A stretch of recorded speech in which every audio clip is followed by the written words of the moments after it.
Under attack. Killer drones as we speak, striking Ukraine's capital of Kyiv at this hour. The mayor of Kyiv says Iranian-made drones used by Russia are swarming the city from all directions. And that situation right now is quickly escalating. A top NATO military official tonight warning companies across the U.S. and Europe that they need to prepare for a, quote, wartime scenario. And Reuters tonight is reporting that the German government is now expanding a list of bunkers that can be used as emergency shelters. The German government, Germany, talking about emergency bomb shelters. They have plans, they say, to convert basements, underground garages, and subway stations into possible shelters. I remember days before the bombs and missiles started landing in Ukraine, walking around, looking at places and thinking, this is stuff from World War II. Is this really serious? And then we all heard when those missiles started landing that night, and the world has changed. Now you're hearing that from Germany. Putin has been making it very clear, what you're looking at here, that he's going to mass produce these nuclear-resistant bomb shelters. And they've been putting these images out for everyone to see.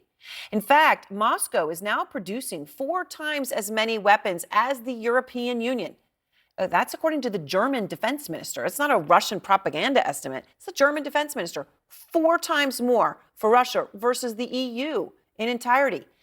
And on Russia state television, tonight they're bragging. Putin's allies are touting Russia's new hypersonic missiles, actually showing simulations of the missiles hitting European capitals. Ukraine's former top general reportedly warning that World War III has already begun. Oren Lieberman begins our coverage tonight out front live at the Pentagon. And Oren, the U.S. watching what's happening on the ground at this very hour in Ukraine extremely closely. These masses of drones that they say are descending from all directions upon Kyiv. What more can you tell us?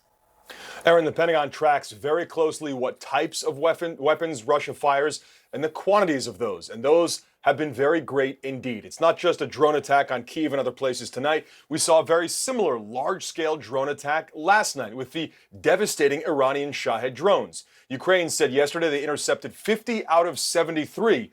That's an impressive number, but we have seen repeatedly how much damage, devastation, and frankly, death 23 drones that get through Ukraine's defenses can cause. Now, Russia has kept this barrage up, partially because it's gotten help from Iran and North Korea in supplying its own military, and that has allowed them, as they push on the ground, to also attack in the air. Now, Ukraine certainly is not defenseless, and for the first time, John Kirby of the National Security Council acknowledged publicly that Ukraine has been able to use U.S. long-range missiles, ATACMS, to attack deeper inside Russia. He also acknowledged these have been used in the Kursk region. We saw the first of those attacks with 8 missiles of these ATACMS variety, according to U.S. officials, used to attack ammunition depots and storage facilities inside of Kursk. The video you showed a moment ago, that may be another use of the ATACMS missiles. We don't know that for sure yet, but Ukraine clearly focusing on that. And because of the limited supply of these missiles, every use of them, even in small quantities, is absolutely worth noticing. It is this use of ATACMS missiles that Russia has used as an excuse to update its nuclear doctrine. Of course, the U.S. and the Pentagon are watching that closely. Although they largely view that as more nuclear saber rattling, still it is a very dangerous moment, Erin, and that is what we and, of course, the Pentagon are tracking. All right. Thank you very much, Oren at the Pentagon. Ian Bremmer is with me now, renowned global affairs analyst and founder of Eurasia Group and G0 Media. Of course, also your fantastic show on PBS. So we go through, you hear what Oren's reporting. You've got these drones, as we are speaking, descending in this mass attack on Kyiv in the context of Ukrainian missiles made by the U.S. striking deep inside Russia. Putin with his saber-rattling nuclear-resistant bomb shelters. Germany telling people where their bomb shelters are. If there's anything that kind of harkens people, intellectually and emotionally back to World War II, it would be that. Germany warning Moscow is out producing all of the EU by 4-1 on weapons. It's a very frightening moment, and right now it appears that the ball is in Putin's court. Let's remember the 2 things that matter that have changed in the past few months. Number 1, the Russians were losing territory vis-a-vis the Ukrainians. They're now gaining territory vis-a-vis the Ukrainians. Number 2, Biden, president, Kamala Harris, close to a coin flip being able to win. Turns out Trump's about to be the president. Everything we are seeing right now is performative from the Russians because they understand that they are not losing, they are gaining. And that means that they can show that Biden, who is the lamest of ducks on this specific policy. His policy is failing from the Russian perspective. That gives Trump much more reason to back away from it and to say, I'm the guy that's avoiding World War III. I'm the guy that's engaging with the Russians to bring peace and end to the war, as I promised. Also allows the Russians to have a better shot at splitting the Europeans, as we are starting to see over the last week with comments publicly from a number of the European leaders. Right, and of course, a big victory for the pro-Russian Romania. government in Romania.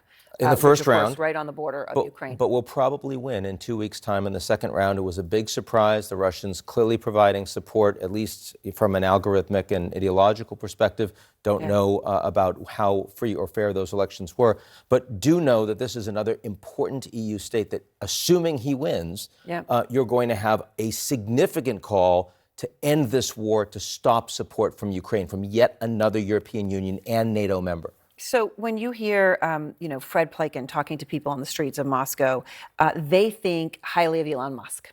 And Elon Musk, of course, was crucial in providing support for Ukraine in this war when it came to Starlink. But obviously, and many crucial points, has been very closely aligned with Putin and Russian talking points more on the war itself. True. So does Putin see an ally in Musk right now? I think Putin sees someone he can do a deal with Trump, and that Elon is potentially useful because of what Elon has been publicly saying about Russia and Ukraine in the past weeks. Certainly how to end the war, undermining Zelensky publicly. But look, this is very different from the last peace deal that Trump cut as president. That was Afghanistan. That was the Taliban. That was a deal that he cut by himself, not with American allies, but the cleanup on aisle 3 was done by the Biden administration. Right? With this time terrible pullout around, in August, anything that Trump does to cut a deal with the Russians, owns. he's in charge of the cleanup. And I think that actually means that Trump is not going to give the entire store away to Putin, because he's going to have to live with those consequences for 4 years. So while we were speaking, you have mass drone attack going down on Kyiv. Trump just came out on Truth Social, his website, and says that he is going to be putting tariffs on day one, so presumably via executive order, if this is actually something he can do on day one, of 25% on every single thing coming in from Canada and Mexico. And he also said he's going to put another additional 10% tariff on China on top of what else is already there. Now, I don't know what he's not saying here, what this is, but 25% on every single thing coming in from Canada and Mexico is a seismic shock. Look, I remember you from CNBC and Bloomberg days. I don't know if I'm allowed to say that on CNN, but you understand how the markets are likely to react to that if they were implemented. Big if. And he says on day one. I mean, it isn't like I hypothetically mean it. He He's saying said day one. 24 hours to end the war in Ukraine, too. He Fair, sometimes he exaggerates a little, sometimes. I think that this is meant to be an opening position. The United States is in a much more powerful position vis-a-vis its allies around the world and vis-a-vis China.